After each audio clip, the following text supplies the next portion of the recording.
Gak against Grixis Urza. This is definitely a matchup that Fear was abundantly aware of going into the weekend. Got to figure he likes his Hogak matchup, at least doesn't mind it. Yeah, I mean, the card and Staring Bridge is really good against this iteration of Hogak because they no longer have the Ultra Dementia kill with Bridge from Below. And that's something that the Grixis Urza deck is really going to prey upon with those War of Inventions to get exactly Bridge from Below. Fear. Or Staring Bridge. Right. I keep confusing those for some reason. Well, only one bridge is legal, so I keep missing it. Fair enough. Fear starts off with Snow-Covered Island, Arkham's Astrolabe, Mox Opal, and turns that on with the Mishra's Bauble. Blood Crypt and Insolent Neonate for Donegan. He's at 18.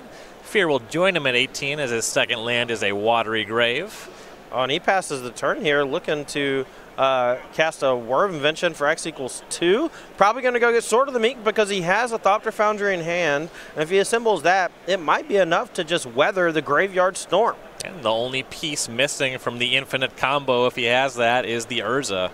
Right, and if he actually just draws Urza, he can just hard cast the the Sword of the Meek or Thopter Foundry, depending on if he has the right colors of mana. Pre-combat, we're going to see Donegan sacrifice Insolent Neonate, discards Bloodghast. Fear responds with the War of Invention. It's for 1. It's Grafdigger's Cage. Yeah, and this is also a great pickup. Harlan wanted to play the slow game since Dylan went ahead and cracked that Insolent Neonate and discarded the Bloodghast. He's going to lock down the graveyard here with that Grafdigger's Cage, and now you're seeing the versatility of War of Invention on display. Only 2 copies of War in the deck, but it gives him higher access to a number of these 1-ofs. The one is Staring Bridge, the one Grafdigger's Cage. Also has a Pithing Needle and a Nihil Spellbomb in the deck. The Cage certainly already paying off. Donegan drew off that Neonate. Now he's going to cast a second Neonate to replace it. Right away he's going to discard Gravecrawler. Not clear if he has the second land. Yeah, and he passed his turn here without playing one. He was digging pretty hard. And I can't imagine that Donegan is happy right now. That Grafdigger's Cage is going to be a real nuisance, but him missing the second land drop means he's not even going to be able to hard cast any of the creatures he draws. Second Astrolabe for Fear, and here is Thopter Foundry. I believe the last card in hand, War of Invention. He might have 2 cards, but one of them looks to be War. Yeah, and the Hogak deck is quite strong, but if your opponent leads off with a Leyline of the Void in game 1 or a Grafdigger's Cage as you see here, it doesn't have anything in the main deck that can really bust up these problematic permanents. So I can't imagine that the Hogak deck is going to be fast enough with that Grafdigger's Cage on the battlefield to be able to beat this Urza deck when it's already mostly set up. Here's a Stitcher's Supplier for Donegan. Puts another Bloodghast in the graveyard. Can't get those back because of the Cage, and also still does not have the second land. See Fear is going to take a look at a card with Mishra's Bauble so that he can draw 2 cards on his turn. Picked up a Goblin Engineer. Yeah, and that just naturally finds the Sword of the Meek and puts it in the graveyard, which is basically exactly where you want it / need it to be. And then he can sacrifice the Cage when it's time to go off. The Cage only stops creature, so it doesn't even... oh, yeah, it doesn't even need to do that. I keep forgetting that. No, it's fine. That's just good deck building. But here, Donegan's not going to be able to handle this Sword of the Meek Thopter Foundry combo, especially with that Grafdigger's Cage online. And an abundance of mana to work with, especially facing down functionally 0 pressure. Lightning Axe on the Engineer. Attack for 1. Fear will go ahead and make a Thopter with the Foundry. Bring back that Sword of the Meek. Go to 19. Yeah, so on the first one, you sack any artifact, and you get a 1/1. It comes back attached to the Thopter. And then you could sack the sword itself. And that 1/2 punch allows you to spend X mana and make X 1/1s and gain X life. That's why it's so powerful with Urza, High Lord Artificer, because you actually generate 2 artifacts every time you activate it because you generate a 1/1, and you bring back the sword, so it actually generates infinite blue mana, makes infinite tokens, gains infinite life. But as you can see there, just naturally doing it manually was good enough. And really quick win in game number 1 for Fear. And honestly, in rounds that we've covered, it seems like the average play time has been around 4 minutes for the first game this weekend. I mean, that is Modern in a nutshell. Like I said before, you're going to have a lot of decks that have really powerful draws in game 1 that an opponent is not really going to be able to keep up with. But after game 2, you're going to see a lot more interaction, a lot more hate cards, and things are going to slow down quite a bit. Here we see in the sideboards even both players having 4 copies of Leyline of the Void, and both decks utilizing the graveyard quite a bit. Yeah, speaking of popular trends this weekend, as you mentioned, you have those ley lines there. The sideboard for Donegan starts with those. Then he has 3 Assassin's Trophies, 2 Thoughtseize, 2 Rotting Regisaur. We've seen a little bit of that this weekend. Interesting technology against red decks. 2 Force of Vigor, a Nature's Claim, and a Fatal Push. Now you're going to see exactly what I mean. We have 2 copies of Force of Vigor. That's like Force of Will that destroys 2 of your permanents. It's going to be a brutal beating for Harlan if he's able to draw the green card to cast it for free. Nature's Claim obviously coming in. Thoughtseize a pretty good one. Assassin's Trophy takes care of basically any annoying permanent from Harlan's side of things. And then it's kind of a coin flip on Leyline of the Void. It shuts down exactly Thopter's Sword, but there's not a whole lot else that usually utilizes the graveyard other than that. And Goblin Engineer out of the Urza deck, it's kind of a light graveyard splash. And Leyline of the Void is more for the matchups where you absolutely need to keep them off the graveyard, like the Hogak Mirrors. Yeah, this one seems like it's probably mostly about those artifacts. Though post-sideboard, you see some enchantments. As we mentioned, those ley lines for Fear, very likely coming in here. The rest of the sideboard, 2 Fatal Push, 2 Thoughtseize, 2 Assassin's Trophy, 2 Weather the Storm, a Nature's Claim, a Tezzeret Agent of Bolas, and a Duress. So if I'm Harlan, I'm basically just playing the control role. You don't actually care about your opponent's Ley Lines of the Void. You're going to try to win the game via Ensnaring Bridge, locking them out, and then just maybe beat them with some raw Thopter Swords if they get Leyline onto the battlefield. I don't think you want Assassin's Trophy. I don't think you want Thoughtseize or Fatal Push. All you want is 4 copies of Leyline of the Void, and then you want the rest of your deck to do the heavy lifting for you. So this is round 15 of the Open. That means we are coming up on a cut to top 8, which is the best time to subscribe to our Twitch page here at twitch.tv/SCGTour. Get your vote in deciding the quarterfinals. Custom emoticons and badge. It's only $4.99 a month. What are you waiting for? And you, too, can vote for the non-Hogak Mirror. Yeah, on top of the custom emoticons, I just want to say, one of them is Roll Todd. And it's me giving a big old laugh. A banger. It's a nice one. Both players here look like they're about ready for game 2. And this is where we're going to start to see some aggressive mulligans. If Harlan doesn't have a Leyline of the Void or that Grafdigger's Cage in his opening hand, there's a good chance he's going to send it back because his deck doesn't need like a raw amount of high raw resources to get the job done. And Leyline is so powerful that, you know, it's worth mulliganing to most of the time. Well, possible. These hands are just above expectations. We have 2 keeps on 7 and no ley lines. Donegan will start with Blackleaf Cliffs, Faithless Looting, a couple Bloodghast to the bin. Yeah, a nice start.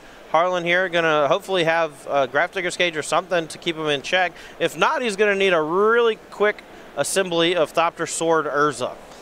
See him making the most of a Mishra's Bauble. Looks at the top card of his library, shuffles it away with the Polluted Delta. Get rid of it. Goes to 19 for a snow-covered island. A play pattern popularized by Grixis Death Shadow. Now, I don't want to misspeak here, but I believe actually Patrick Chapin was one of the original innovators of the Mishra's Bauble technology. There was... yeah, you played some Abbot of Carol Keep nonsense a while back, I believe there was Abbot of Carol Keep, but I also think it was Monastery Mentor. It was like a weird like Mardu deck with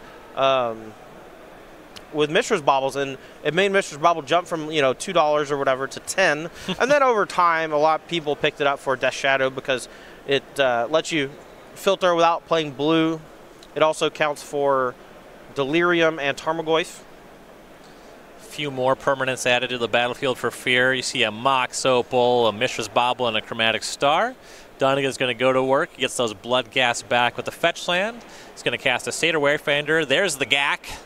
Yeah, he's going to put all these in the graveyard, and he can delve a bunch, put Hogak on the battlefield. And this is turn 2. Really strong start. Leaves Faithless Looting behind as well. End step, Fear is going to take a look at the top card of Donegan's library with Mishra's Bauble. Draw a couple cards for his turn. You see a Whir of Invention there. Going to be late to find a Grafdigger's Cage in this game. Sure, but he does have another 0-mana artifact, so he can Whir for Bridge right now, and that shuts down the Hogak attacking right now. For a little while, though, because his hand still has like four or so cards, the Blood Gas and Satyr Wayfinder could chunk in, but at 19 life, you have to imagine he'll be able to empty his hand before they end up being too much of a problem. So Spire of Industry is the land. There's Mishra's Bauble. So you see a whir for 3 online here.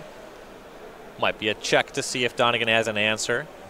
Yeah, interestingly enough, though, Donegan has the Assassin's Trophy at the ready, so Harlan here is going to go get Ensnaring Bridge off the bottom of the deck, and it's going to get popped immediately, and then Donegan's going to crash in for 13 damage. Not bad. Pretty good turn 3. So there's an attack for 13, fear to 6. Love me a free 8/8. You find off a Satyr Wayfinder. That is 3/4 of a crack from the GAC. And here's a Gravecrawler kicker for Donegan. Now, Harlan here drew a Leyline of the Void and a Nihil Spellbomb after his opener. You have to imagine he's thinking about, man, maybe I should have mulliganed my opening hand. It was pretty good. But this Hogak deck is so consistent and so powerful that I'm just getting maximally punished now for my decision. The bridge got tagged by a card that could have answered 1 Leyline, to be fair. Though Donegan wouldn't have already had 13 power on the table if it was Leyline versus bridge. Oh, yeah. He would have at least 1 or 2 more turns before he would be getting punched in the face by an 8/8. Harlan's going to sacrifice Chromatic Star. Needs to look at something better than what he has. Here's an Arkham's Astrolabe, and he's going to pick him up. Yeah, nothing much to do there for Harlan. Donegan had a really fast start, had the Assassin Trophy to knock off the Ensnaring Bridge, and we're tied up 1-1 here. The winner here going into the top 8 at SCG Columbus.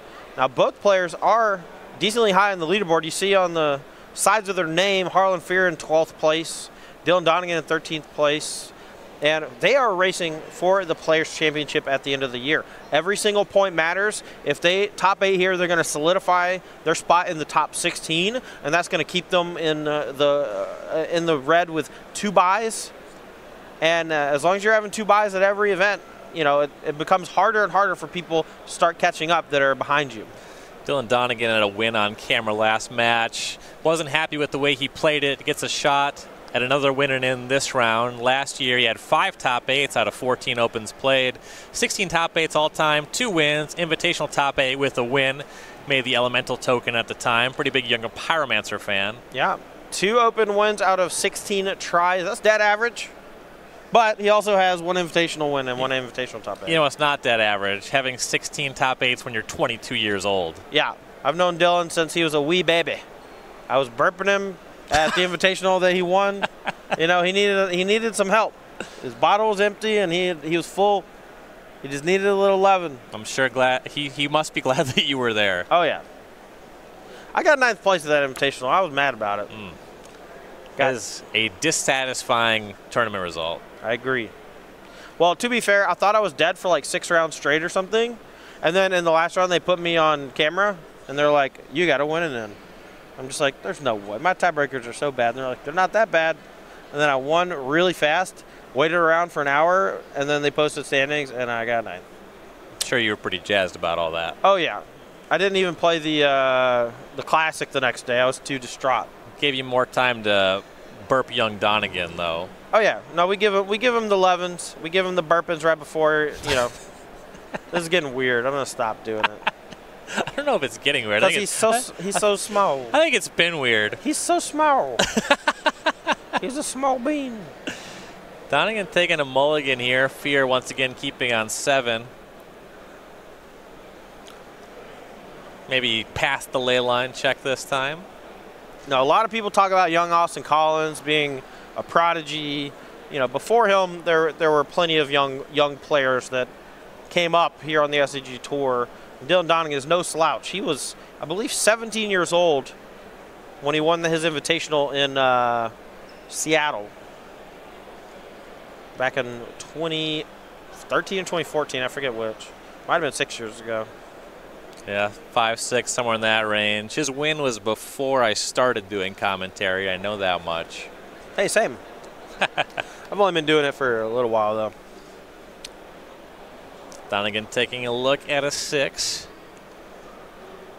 Game 1 was not one where he committed many game actions. He'd like to have a better crack at it. Might not, though. Fear's opening on that Leyline of the Void.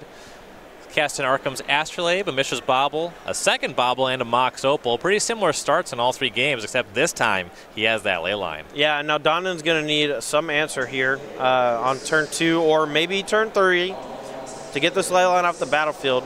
Otherwise, it's going to be really tough for Donegan to get any traction. Carrion Feeder is his turn 1 play. Fear is going to take the opportunity to bobble Donegan, draws 2 cards on his turn.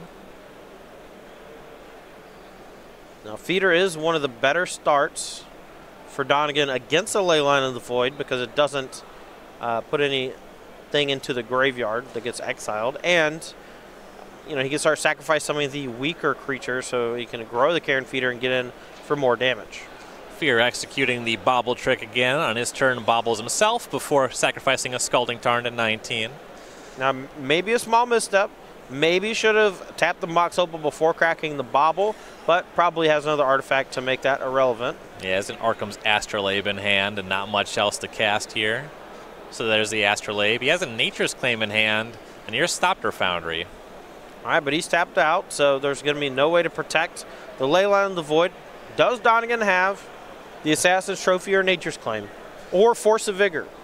Saw Fear remembers Bobble Trigger on Donegan's turn, as Donegan will attack for 1, play a Pluto Delta, and pass. Fear at 18. You have to imagine if he didn't play something here, he might have the answer, but Harlan has yet another threat that Donegan has to deal with. Sword of the Meek pairing with that Thopter Foundry is going to be problematic for Donegan, even if he's able to get that ley line of the void off the battlefield right now. Hogak is large, but you have to get on the table really quick to race a Thopter Sword combo. For sure.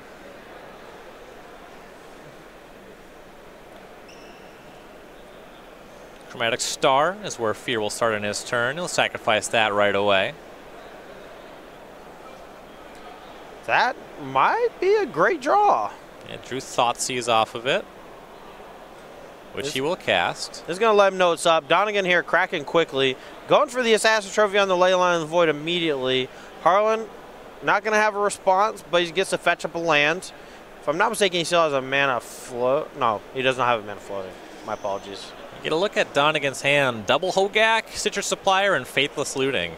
This is a spot where you actually just take the Citrus Supplier because Donegan needs to find red for the Faithless Looting. And the Citrus Supplier effectively puts 6 cards in the graveyard thanks to the Carrion Feeder. So. And this is something that we talked about earlier in the broadcast. You saw Donegan fetch for Overgrown Tomb there. These decks just don't play Stomping Ground.